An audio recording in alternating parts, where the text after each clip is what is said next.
Hello everyone. তো আমি বাড়ি থেকে বেরিয়ে পড়েছি, কারণ আজকে যাব আমার ছোট বোনের সাথে একটু কেনাকাটা করতে। তো ওর সামনেই বিয়ে আছে, ওকেশন আছে, তো এই কারণে আমাকে বলেছে যে আমাকে নিয়ে ও কেনাকাটা করতে যাবে।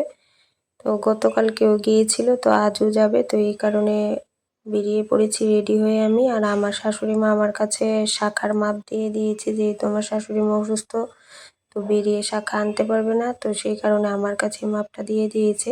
তো প্রথমেই এসে তারপরে কাপড়ের দোকানে চলে এসেছি, ও কাপড় পছন্দ করছে। তো কাপড় পছন্দ করতে করতে আমি আর গুড়িয়ে একটু হাঁটাহাঁটি করছি। তো ও কাপড় পছন্দ করছে, পছন্দই করতে পারছে না কোনটা নেবে কোনটা না। তো তারপর চলে এসেছিলাম একটু দর্জি দোকানে, গুড়িয়ার ড্রেস ফিটিং করার ছিল, তো এটা নিয়ে চলে এসেছি। তো উনি করছেন, আমরা দাঁড়িয়ে আছি। তো তারপর চলে গিয়েছিলাম হকার্স কর্নারে গুড়িয়ার জন্য একটা ড্রেস নেওয়ার জন্য। তো ড্রেস নেওয়া হয়ে গেছে। তারপর চলে গেছি পার্লারে, যেহেতু বিয়ে বলে কথা, তো বোনও থ্রেডিং করবে, তো সেই কারণে পার্লারে চলে গিয়েছিলাম।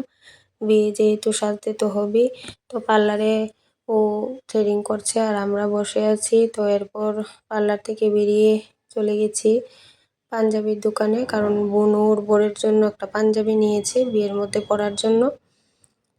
তো পাঞ্জাবি নেওয়া হয়ে গেছে, এখন আমরা বেরিয়ে পড়বো বাড়ির জন্য।